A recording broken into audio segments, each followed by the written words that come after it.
یہ جو be be Fatima Zahra سلام اللہ علیہا، ان کی نسل سے ہم نے انا اعطیناک الکوثر، ایک ایسی نسل عطا کی ہے کہ جو قیامت تک جائے گی، اور وہ جو نسل ہے اس میں اللہ سبحانہ وتعالیٰ نے ایسی برکت عطا فرمائی کہ سادات کرام ساری دنیا میں بھی موجود ہیں، اور اس میں ہدایت کی ایسی برکت عطا فرمائی کہ اب ہدایت چلے گی تو نسل فاطمہ زہرا سلام اللہ علیہا سے، یعنی ایک بی بی فاطمہ وہ ہیں، ان کا وجود وہ ہے کہ جو بنی امیہ کے تمام ارادوں کو برباد کر دے، بنی عباس کی ساری حکومتوں کو تہس نہس کر دے، اس لیے کہ وجود بی بی فاطمہ زہرا سلام اللہ علیہا وہ نور ہے کہ یہ قیامت تک ہدایت دیتا رہے گا، جو یہاں تک پہنچے گا وہ بنی امیہ کے شر سے بھی بچا رہے گا، اور بنی عباس کے فتنوں سے بھی بچا رہے گا، اور ان سے پہلے والوں سے بھی بچا رہے گا۔ بات واضح ہو گئی آپ کی؟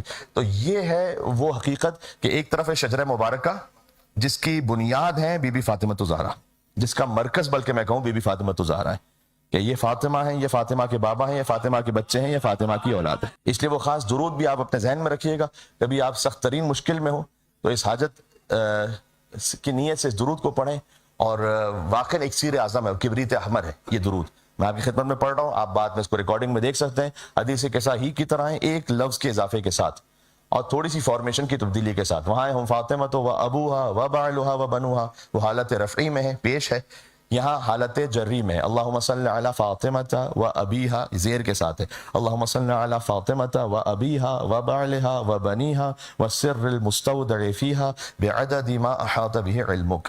اس کا ترجمہ یہ ہے کہ پروردگار تو درود نازل فرما بی بی فاطمہ زہرا سلام اللہ علیہا پر، اور ان کے بابا پر، اور ان کے شوہر پر، اور ان کی اولاد پر، اور اس خاص راز پر جو تو نے فاطمہ میں رکھا۔ یہ اشارہ ہے ہمارے مولا امام زمانہ علیہ السلام کی طرف، اس نور پر خاص درود و سلام ہو، اتنا درود کہ بعدد ما احاط بہ علمک، جس کا احاطہ تیری ذات کے علاوہ اور کر ہی نہیں سکتا کوئی۔ اس کو آپ 530 ٹائمز، کو بزرگ علماء نے لکھا ہے 530 مرتبہ، اس کو اگر کوئی بہت مشکل حاجت ہے اس کو ایک مقام پر بیٹھ کر، بہتر ہے کہ کسی فرض نماز کے بعد باوضو ہو کر قبلہ رخ ہو کر 530 ٹائم اس کو پڑھیں، اور پھر اس کا اثر دیکھیں آپ۔ اور اگر کوئی بہت سخت حاجت نہ ہو لیکن ایک کوئی ڈیلی روٹین کی کوئی حاجت ہے تو اس کو 100 ٹائمز پڑھیں، اور پھر اس کا اثر دیکھیں بی بی فاطمہ زہرا سلام اللہ علیہا کے وسیلے سے۔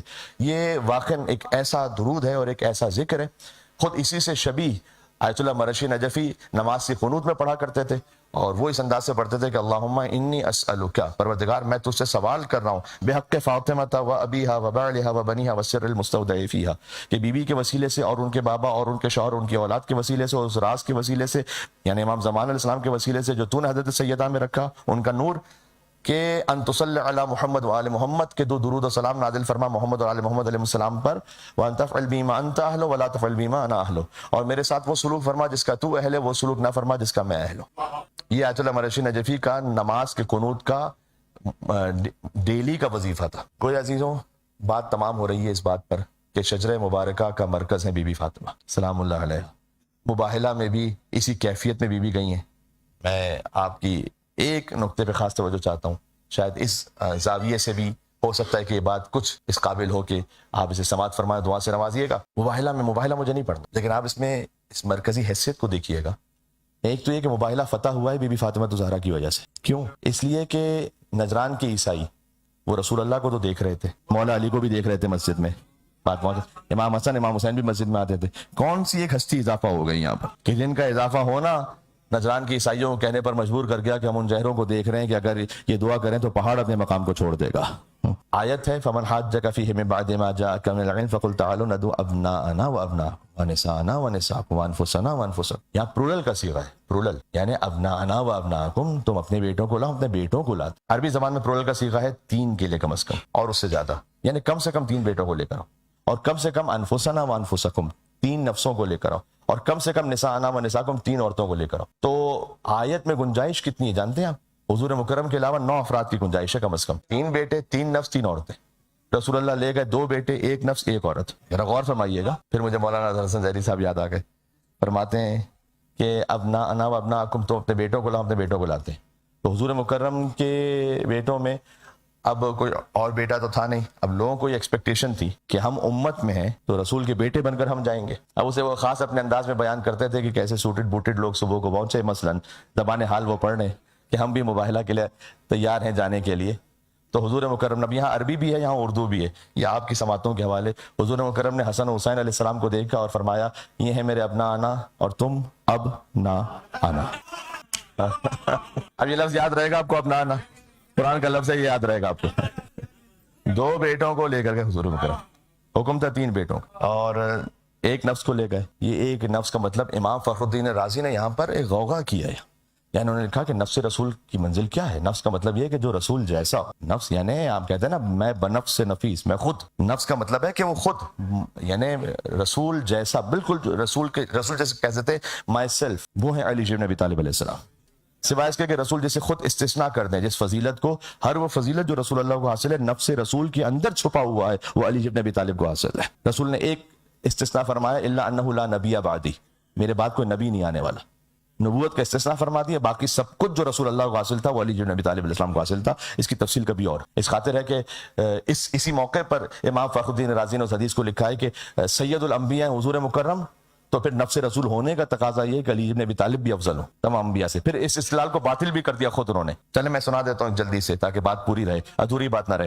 کہ انہوں نے لکھا یہاں پر کہ حضور نے یہ فرمایا ہے کہ من ارادہ ان ينظر آدم فی علمہ ونوحا فی عزمہ وابراہیم فی خلتہ وموسیٰ فی ہیبتہ وعیسیٰ فی زہدہ فلینظر الی علی بن ابی طالب. جو دیکھنا چاہے آدم کو ان کے علم میں، نوح کو ان کے عزم میں، ابراہیم کو ان کی خلت میں، موسیٰ کو ان کی ہیبت میں، عیسیٰ کو ان کے زہد میں، اسے چاہیے کہ علی بن ابی طالب کے چہرے کو دیکھ لے. فضیلتیں بکھر جائیں تو سلسلہ انبیاء و مرسلین بنتا ہے، فضیلت سمٹ جائے تو نام امیر المومنین بنتا ہے. تو انہوں نے کہا کہ جب یہ ساری فضیلتیں ایک ساتھ مولا علی میں جمع ہو گئی، مولا علی میں کیا، تو اس کا مطلب اس حدیث سے بھی سمجھ میں آتا ہے اور آیت کا بھی تقاضا یہ کہ علی بن ابی طالب افضل ہو تمام انبیاء سے. لیکن اس کے بعد انہوں نے ایک بات لکھی آگے، لکھا کہ ہم اس لیے اس بات کو قبول نہیں کر سکتے کہ یہ اجماع کے خلاف ہے کہ کوئی غیر نبی کسی نبی سے افضل ہو. آپ کو معمولاً میڈیا پہ یہی آرگومنٹ ملے گا، کیا اجماع ہے مسلمانوں کا یا اجماع ہے علماء کا یا اہل سلف کا کہ کوئی غیر نبی کسی نبی سے افضل نہیں ہو سکتا. ایک تو بات یہ ہے کہ قرآن کی آیت کے مقابلے میں آپ کی اجماع کی اوقات کیا ہے؟ ساری امت جمع ہو جائے اگر قرآن کی آیت ہے تو پھر. دوسرا یہ کہ اگر یہی اجماع بخاری شریف کی حدیث سے باطل ہو جائے تو حدیث نمبر 3193 جا کے دیکھیے گا بخاری میں، کیف انتم اذ نزل ابن مریم فیکم و امامکم منکم. تمہاری کیا کیفیت ہوگی کہ جب عیسیٰ ابن مریم نازل ہوں گے اور وہ امامت نہیں کروائیں گے نماز کی. ہائے ہائے ہائے، امامکم منکم، امام تم میں سے ہوں گے. یہاں نام نہیں لکھا امام بخاری نے، آدھی حدیث، ادھوری حدیث لکھی ہے، پوری حدیث نہیں لکھی. جبکہ شروحات بخاری میں فتح الباری فی شرح صحیح بخاری، اس میں نام بھی لکھا ہوا ہے وہ الامام المہدی، امام مہدی ہوں گے. مجھے نام سے اس پر غرض ہی نہیں ہے. حضور نے فرمایا کہ عیسیٰ علیہ السلام جب نازل ہوں گے تو وہ امامت نہیں کروائیں گے، امام اس امت میں سے ہوں گے. ہے کوئی مسلمان فرقوں میں سے، چاہے وہ اہل حدیث ہوں ہمارے بھائی، یا دیوبندی بھائی ہوں، یا بریلوی بھائی ہوں، کسی بھی نیشن سے ہوں، کسی بھی مقام سے ہوں، عرب ہوں، فارس ہوں، ترک ہوں، کیا ان میں سے کوئی ایک بھی ہمت رکھتا ہے تو یہ کہہ سکے کہ میں عیسیٰ روح اللہ کا امام بنوں گا؟ پتہ کیوں نہیں کہہ سکتے؟ میرے بزرگ یہ کہہ رہے ہیں کہ کوئی نہیں کہہ سکتا. پتہ کیوں نہیں کہہ سکتا کوئی؟ ہائے ہائے ہائے، ایک ہی فقرہ ہے بس کافی. اس لیے کہ عیسیٰ کا امام بننے کے لیے کم از کم مردے کو زندہ کرنے آنا چاہیے، ورنہ یہ تو ہو نہیں سکتا کہ مقتدی تو مردے کو زندہ کر دے اور امام زندہ دیکھ کر بھی بھاگ جائے. یہ تو ہو نہیں سکتا. تو ایک ہی ملا تاریخ میں کہ جس کے سامنے جعلی مردہ لے آؤ، وہ جنازہ پڑھا دے تو مردہ ہو جائے، اصلی مردہ لے آؤ ٹھوکر مار دے تو زندہ ہو جائے. عیسیٰ علیہ السلام کا امام بننے کے لیے تو ایک آئیں گے کہ جو عیسیٰ کے امام ہوں گے، یہ بیت المقدس میں ہونے والا ہے. امام علیہ السلام کا ظہور ہوگا انشاءاللہ خانہ کعبہ سے، وہاں سے ظہور فرمائیں گے اور اس کے بعد مدینہ تشریف لے کر آئیں گے. جب مدینہ آئیں گے تو پھر کچھ ظالموں سے اور قاتلوں سے انتقام لیں گے، انہیں ان کی قبروں سے نکال کر. اب بعض اور بھی موجود ہیں کہ امام کن کن سے کیا کیا اعتراف لیں گے، وہ تو میں یہاں ممبر سے بھی کہہ بھی نہیں سکتا. بہرحال بہار انوار میں اس کی بہت ساری روایات موجود ہیں کہ کس پر امام کیا حد جاری کریں گے. ان میں مرد بھی ہیں، مستورات بھی ہیں، کی تاریخ ہے اپنی کہ اس میں روایات ہیں اپنی. اور پھر اس کے بعد امام علیہ السلام وہاں سے پہنچیں گے کوفہ تک، تقریباً اس میں 6 مہینے لگ جائیں گے اس پورے سلسلے میں. فوراً اوور نائٹ نہیں ہے کہ امام علیہ السلام تشریف لائیں اور اگلے دن امام کی حکومت معجزے سے ساری دنیا پر ہے، نہیں، یہ آہستہ آہستہ ترتیب سے اللہ سبحانہ وتعالیٰ نے رکھا ہے. اور جب تک مسجد کوفہ پہنچیں گے تو پھر وہاں مسجد کوفہ میں پہنچتے پہنچتے امام علیہ السلام کی حکومت عالمی ہوگی، پھر جہانی حکومت ہوگی. اور پھر جب امام وہاں پر نماز جمعہ پڑھائیں گے مسجد کوفہ میں تو اس کی صفیں کربلا تک لگ رہی ہوں گی. یہ روایت میں مسجد کوفہ میں نماز ہوگی اور اس کی صفیں کہاں تک ہوں گی؟ کربلا تک. اور یہ کوئی انیوژل بات اب نہیں رہی. پہلے بات ہم سمجھتے تھے کہ شاید وہ معجزے سے ہونے والا ہے. آج ماشاءاللہ 40 واک ہے، وہ نجف سے کربلا ہی تک تو ہے. جب وہ پیک پر اپنی ہوتی ہے واک، لاکھوں کا اجتماع ہوتا ہے وہاں پر، یہ سب اگر صف بنا کر کھڑے ہو جائیں تو نجف سے کربلا تو اب بھی صفیں موجود ہیں. ایک امام حجت کا انتظار ہے کہ جب وہ تشریف لائیں گے تو امام علیہ السلام وہاں نماز کی امامت فرمائیں گے اور اس کی صفیں ہوں گی کربلا تک. اس کے بعد بیت المقدس تشریف لے جائیں گے. مسجد کوفہ وہ مقام ہوگا جہاں سے ساری حکومت امام علیہ السلام کی گورن ہوگی. مسجد سہلہ وہ مقام ہوگا جہاں امام علیہ السلام کی رہائش ہوگی. پھر جائیں گے بیت المقدس, وہاں پر جا کے جب نماز پڑھائیں گے, اب یہ ایک اللہ سبحانہ و تعالیٰ میں توفیق عطا کرے کہ ہم اپنی قبروں میں بھی جا چکے ہوں تو وہاں سے اللہ ہمیں زندگی عطا فرمائے اور ہم پہنچے اپنے امام وقت کی نصرت کے لیے انشاءاللہ سے, ان کے قدموں میں بیعت کرنے کے لیے پہنچے ہم انشاءاللہ سے. تو جب امام علیہ السلام بیت المقدس پہنچیں گے تو عیسیٰ علیہ السلام نازل ہوں گے اس وقت وہاں, اور عیسیٰ علیہ السلام نازل ہوں گے اور عیسیٰ علیہ السلام آ کر ہی فرمائیں گے اب مریم کے بیٹے فاطمہ کے بیٹے کے پیچھے نماز پڑھیں گے. تو وہ عیسیٰ علیہ السلام یہ فرمائیں گے کہ آپ آگے بڑھیے نماز کے لیے, بلکہ امام زمانہ علیہ السلام فرمائیں گے کہ آپ آگے بڑھیے نماز کے لیے. تو عیسیٰ علیہ السلام یہ فرمائیں گے کہ اللہ نے آپ کو یہ حق دیا ہے اور آپ کو یہ اختیار دیا ہے کہ آپ آگے تشریف لائیں اور آپ امامت کروائیں. یہ امام علیہ السلام کا بھی کہنا عیسیٰ علیہ السلام کو یہ حجت تمام کرنے کے لیے ہے, تاکہ وہاں پر جو کوئی ہے, اور ظاہر ہے کہ جو کچھ وہاں ہو رہا ہوگا وہ ساری دنیا میں دیکھا جا رہا ہوگا, یہ اطمینان رکھیے گا. یہ ظہور کے لیے بھی ہے اور یہ آج بھی ایسا ہے. آج یہاں پر جو گفتگو ہو رہی ہے جو دیکھنا چاہے ساری دنیا میں دیکھی جا رہی ہے, کوئی ایسی مشکل بات ہی نہیں رہی ہے. تو اس وقت جب امام علیہ السلام یہ کہیں گے عیسیٰ علیہ السلام سے کہ آپ آگے بڑھ کر امامت کروائیے, اس کی وجہ یہ ہوگی کہ دنیا یہ دیکھ لے کہ حضرت حجت تکلفاً آگے نہیں گئے کوئی, یا بائی چانس آگے نہیں گئے کوئی. عیسیٰ علیہ السلام سے انہوں نے کہا, عیسیٰ علیہ السلام نے جواب دیا کہ نہیں, اللہ نے آپ کو یہ حق دیا. تو عیسیٰ علیہ السلام امام کی اقتداء میں نماز پڑھیں گے, امام زمان علیہ السلام آگے بڑھیں گے. اس وقت یہ موقع ہوگا کہ جب آپ تب تقریباً تمام عیسائیت وہ امام زمان علیہ السلام کے نام پر ایمان لے کر آ جائے گی, اس لیے کہ عیسیٰ علیہ السلام کو ان کے پیچھے نماز پڑھتے ہوئے دیکھے گی. بہرحال یہ خود حضرت حجت کا ایک بڑا ہی دلچسپ موضوع ہے اور میرا بڑا پسندیدہ بھی ہے, لیکن وقت میں بھی گنجائش نہیں ہے اور آہستہ آہستہ مجھے مصائب کی طرف جانا ہے. ذرا تصور کیجئے گا, یعنی عیسیٰ علیہ السلام جب نماز پڑھ رہے ہیں حضرت حجت کے پیچھے, اس فقیر نے 2 مصرے لکھے تھے, میں آپ کو سناتا ہوں. اے جبیں عیسیٰ کی خم مہدی کی عظمت کے لیے, ایسے ہی ہے یا نہیں؟ اے جبیں عیسیٰ کی خم, اگر آپ کے ذہن میں ایک حدیث ہے تو پھر آپ اس مصرے کا لطف لے پائیں گے جو اگلا مصرع ہے. اے جبیں عیسیٰ کی خم مہدی کی عظمت کے لیے, اور فاطمہ حجت ہے خود سرکار حجت کے لیے. اللہ اکبر, اللہ اکبر. ہے جبیں عیسیٰ کی خم مہدی کی عظمت کے لیے, فاطمہ حجت ہے خود سرکار حجت کے لیے. بزم ختمی مرتبت میں ہر طرح کے لوگ تھے, بزم ختمی مرتبت میں ہر طرح کے لوگ تھے. کچھ تھے عزت کے لیے تو کچھ تھے لعنت کے لیے. یا علی مدد. بات ختم ہو رہی ہے آہستہ آہستہ, ایک مل کے نعرہ لگاتے ہیں یا علی یا علی. جی, یعنی عیسیٰ علیہ السلام اس وقت رکوع میں نہیں جا سکتے جب تک امام زمان علیہ السلام نہ جائے. اب ذرا سوچ رہے ہیں, عیسیٰ علیہ السلام اس وقت سجدے میں نہیں جائیں گے جب تک امام زمان علیہ السلام نہ چلے جائے. یعنی عیسیٰ علیہ السلام پابند ہے امام زمانہ کے. بات جہاں سے شروع ہوئی تھی کہ امام زمانہ نبی نہیں ہے, امام ہے. عیسیٰ علیہ السلام نبی ہیں, تو اجماع باطل ہو گیا یا نہیں؟ ایک غیر نبی امام ہو گیا ایک نبی کا یا نہیں؟ بات واضح ہو گئی, یہ تو بخاری شریف میں لکھا ہوا ہے. بہرحال خیر, اس سے کئی استدلال آگے بنتے ہیں. عیسیٰ علیہ السلام جب نماز پڑھ رہے ہیں, آپ امام جماعت کے پیچھے نماز پڑھیں تو جہاں امام جماعت کے قدم ہوں گے وہاں آپ کا سجدے میں سر ہوگا یا نہیں؟ یعنی عیسیٰ علیہ السلام کا سر کہاں پر ہے؟ عیسیٰ کو نماز عیسیٰ کو نماز 2 قدم آگے نبوت سے امامت ہوگی. تو ان کے قدموں میں سر ہے حضرت عیسیٰ علیہ السلام. آپ تصور فرمائیے, امام زمان علیہ السلام سے پہلے امام حسن عسکری علیہ السلام, امام ان کے بھی بابا ہیں.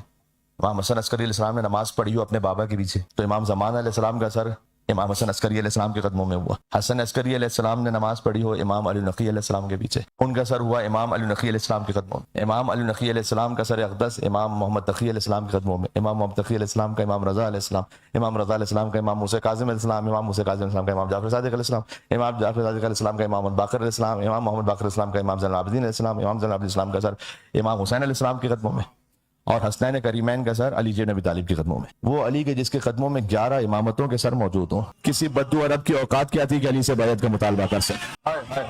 جی, یہ علی فرمائیں کہ فاطمہ نعم العون علی طاعت اللہ, میں نے فاطمہ زہرا کو عبادت خداوندی میں بہترین مددگار پایا. علی کی مددگار ہیں عبادت میں بی بی فاطمہ زہرا سلام اللہ علیہا. یہ خود ایک موضوع پھر آگے بن پڑتا ہے. بہرحال اگر میں بات کو یہاں پر کنکلوڈ کروں اور سمیٹ لوں تو میں جو آئے مباہلہ سے آپ کو ایک بات خالی سنا رہا تو میں بات کے اختتام تک جا رہا ہوں. تو آیت میں گنجائش ہے 3 بیٹوں کی, 3 نفسوں کی, 3 عورتوں کی. حضور لے گئے 2 بیٹے, 1 نفس 1 عورت.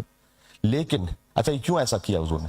اس لیے کہ اللہ تعالیٰ نے پرولر رکھا لفظ, کہ لفظ میں گنجائش ہے کہ جو نفس رسول بننے کا قابل ہے وہ آ جائے. علی کے علاوہ کوئی لیاقت ہی نہیں رکھتا. اگر ایک ہی واحد کا لفظ ہوتا نا تو پھر فقط مولا علی کو لے کے جاتے تو پھر وہ بات نہ ہوتی. نہیں, لفظ میں گنجائش ہے, مصداق فقط ایک ہے. پہنچ رہے جن میں رسول کا بیٹا بننے کی گنجائش ہے, وہ آئے. حسن حسین کے سوا کوئی ہے نہیں. جو نبوت کی عورت بن سکے وہ آئے. فاطمہ زہرا کے علاوہ کوئی ہے نہیں. یا نساء النبی, نبی کی بیوی ہونا اور ہے, نبی کی عورت, یہ قرآن میں لفظ ہے ازواج رسول کے لیے. نبی کی عورت ہونا اور ہے, نبوت کی عورت ہونا وہ اور ہے. بہرحال اس کی تفصیل اپنے مقام پر. لیکن ایک اعتبار سے آپ غور کیجئے گا تو رسول اللہ نے عدد پورا بھی کیا. ارے کیسے عدد پورا کیا؟ ابھی آپ سے عرض کرتا ہوں. ابنا انا میں 2 بیٹوں کو لے گئے نا, لیکن آپ جانتے ہیں حضور کا ایک لقب ہے اور کنیت ہے ابو القاسم. ابو القاسم کیوں کہا جاتا ہے حضور کو؟